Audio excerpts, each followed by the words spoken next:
धारचूला में पहाड़ी से भूस्खलन होने का डरावना वीडियो सामने आया है। ये वीडियो महज कुछ ही सेकंड का है, लेकिन बेहद हैरान करने वाला है, क्योंकि उत्तराखंड में इस वक्त चारधाम यात्रा चल रही है और हर रास्ते पर यात्रियों का जत्था गुजर रहा है।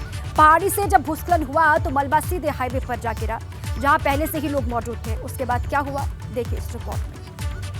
अंदाजा आप इन तस्वीरों को देखकर लगा सकते हैं, जो हर किसी की धड़कनें बढ़ा सकती हैं। इस क्षेत्र में पल पल बढ़ते खौफ की सबसे ताजा तस्वीर है, जिसने वहां के लोगों और पर्यटकों की टेंशन बढ़ा दी है। दरअसल ये घटना तवाघाट लिपुलेख मोटर मार्ग की है, जहां गर्भाधार में पहाड़ी के दरकने का ये लाइव वीडियो सामने आया। इस भूस्खलन के बाद से यहां आदि कैलाश मोटर मार्ग बंद हो चुका है। साथ ही भारत का चीन सीमा से संपर्क टूट चुका है। वहीं व्यास घाटी की तरफ जाने वाले लोगों के सामने भी चुनौती बढ़ गई है। बताया जा रहा है कि इस पहाड़ी के दरकने से कई पर्यटक बाल बाल बचे हैं। आपको बता दें कि आदि कैलाश मोटर मार्ग पिछले कई दिनों से बंद था। गर्भाधार के पास भारी विस्फोट से चट्टान दरकने से स्थानीय लोग पलायन को मजबूर हैं। आपको बता दें कि उत्तराखंड में इन दिनों कई जगहों पर कुदरत का कहर बरप रहा है। उच्च हिमालयी इलाकों में मौसम विभाग की तरफ से जारी अलर्ट सही साबित हो रहा है। न सिर्फ तेज हवाएं और बारिश ने मुसीबत बढ़ा रखी है, बल्कि पहाड़ दरकने से लोगों के सामने संकट गहरा गया है। धारचूला के अलावा कुछ दिन पहले चमोली में बद्रीनाथ हाईवे छिनका के पास भी पहाड़ी से बोल्डर और मलबा आ गया था। ऐसे में बीआरओ और स्थानीय प्रशासन की चुनौती बढ़ गई है। हिमाचल और उसके बाद कर्नाटक विधानसभा चुनाव में मिली कांग्रेस को जीत से पार्टी में जहां एक और उत्साह है, वहीं उत्तराखंड भाजपा में भी हार के बाद इसको लेकर मंथन शुरू हो गया है। माना यह जा रहा है कि जीत से उत्साहित कांग्रेसी भाजपा के लिए चुनौती बन सकते हैं। हालांकि भाजपा इसको चुनौती नहीं मान रही है।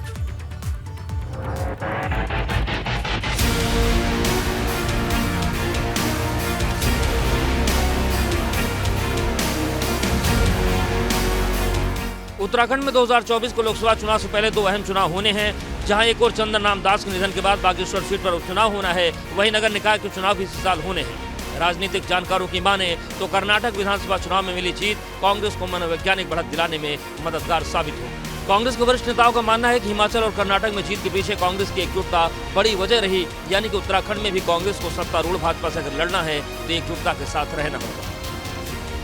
जो शीर्ष नेतृत्व था वो एक दूसरे का हाथ पकड़ के चुनाव लड़ा, क्योंकि एकजुटता थी, इसलिए सरकार कांग्रेस की बनी। कर्नाटक में जीत के बाद स्वाभाविक है कि कांग्रेसी उत्तराखंड में भी उत्साहित हैं और उनके कार्यकर्ताओं का मनोबल भी बढ़ा है। इधर भाजपा दो राज्यों में चुनावी हार के बाद भले ही गंभीर हो, लेकिन उसका कहना है कि उत्तराखंड में कांग्रेस को जनता बुरी तरह से नकार चुकी है। यहाँ तो न तो कांग्रेस में कभी एकजुटता थी और न कभी हो सकती है। भाजपा इसको चुनौती नहीं मानी।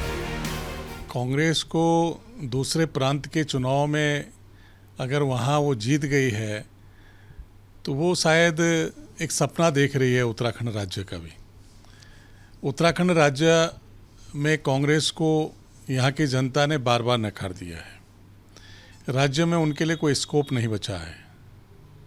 हमारे लिए कांग्रेस कोई चुनौती नहीं है।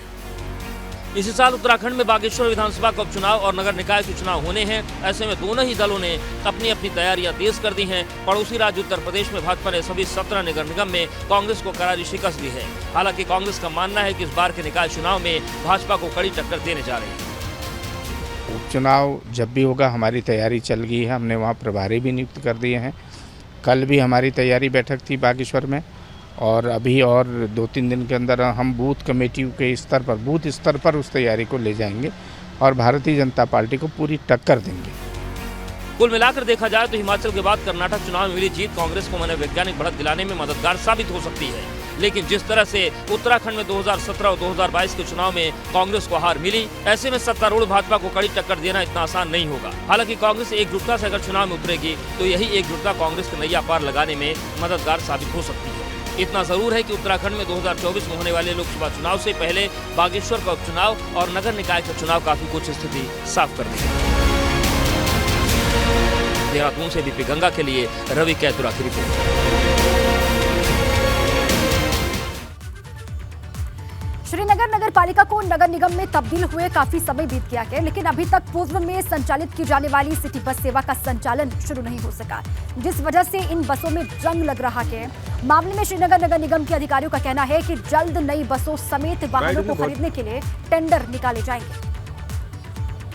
कुछ साल पहले तक नगर पालिका द्वारा 2 अपनी सिटी बस चलाई जाती थी, जिनका जो किराया था वो भी कम हुआ करता था और लगातार वो यहाँ से लेकर मैं मानूँ तो यहाँ से उपरडा से लेके करीब श्रीकोट से सुईत गांव तक चलती थी, सुईत तक चलती थी।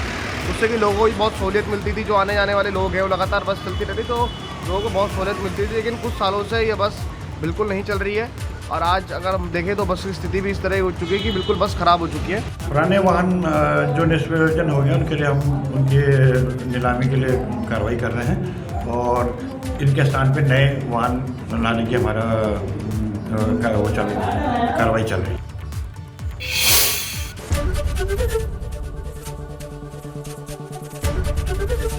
एबीपी गंगा, खबर आपकी, जुबान आपकी।